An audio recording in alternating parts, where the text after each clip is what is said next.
চাকরি থেকে অবসর নেওয়ার পর একেবারে লোকচক্ষুর অন্তরালে চলে যান সাবেক পুলিশ মহাপরিদর্শক বেনজির আহমেদ। ১.৫ বছর পর এসে গণমাধ্যমের দুটি প্রতিবেদন এলোমেলো করে দেয় তার জীবন। বেনজিরের ঘরে আলাদিনের চেরাগ শিরোনামে অনুসন্ধানী রিপোর্টের পর টক অব দ্য কান্ট্রি সাবেক এই আইজিপি। নীরবতা ভেঙে সম্প্রতি সব অভিযোগের জবাব দেন বেনজির। ততদিনে জল গড়ায় অনেক দূর। সংবাদের বর্ণনা মতে এই ধরনের কোনো সম্পত্তি যেগুলো বলেছি আমাদের নাই। বেনজির আহমেদের অবৈধ সম্পদ অর্জনের অভিযোগের অনুসন্ধান শুরুর কথা সোমবার জানায় দুদক। মঙ্গলবার এ সংক্রান্ত একটি রিটের শুনানি হয় উচ্চ আদালতে।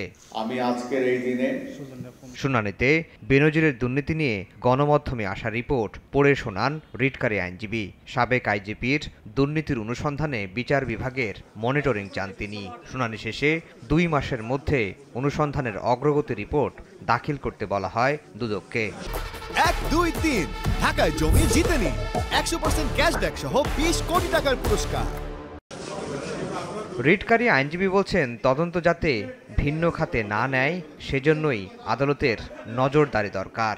সাবেক আইজিপির আইনজীবী বলছেন, হয়রানি দেখলেই আইনি পদক্ষেপ নেবেন তারা। একটা সুষ্ঠু তদন্ত যাতে হয়, যাতে এইটাকে কোনোভাবে ক্লিয়ার সার্ভিস এসিসি না দিতে পারে, কোনোভাবে ম্যানিপুলেটেড না হতে পারে, কোনোভাবে ম্যানেজ না হতে পারে। ইন অ্যাকর্ডেন্সে তোর বাইরে যায় তাহলে কিন্তু ওনার সর্বক্ষণ রাইট রয়েছে, উনি হাইকোর্ট ডিভিশনে জুডিশিয়াল রিভিউতে আসতে পারবেন, অ্যাজ ওয়েল এজ উনি এই আদেশের বিরুদ্ধেও কিন্তু আপিল বিভাগে যেতে পারবেন। দুদক আইনজীবী বলছেন, বেঁধে দেওয়া সময়ের মধ্যেই অগ্রগতি জানানো হবে, তদন্ত হবে স্বচ্ছভাবে।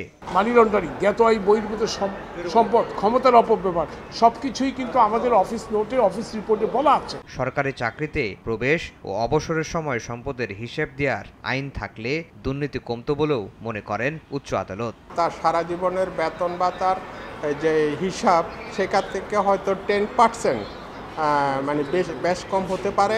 এর বেশি যদি হয় সেটা অবশ্যই ইললিগ্যাল হবে। প্রথমবারের আইনি লড়াইয়ে বেনজির আহমেদ হারলেন না জিতলেন এই সিদ্ধান্তের সময় এখনো আসেনি। তবে আপাতত দুপক্ষই নিজেদের জয় হয়েছে বলে দাবি করেছেন।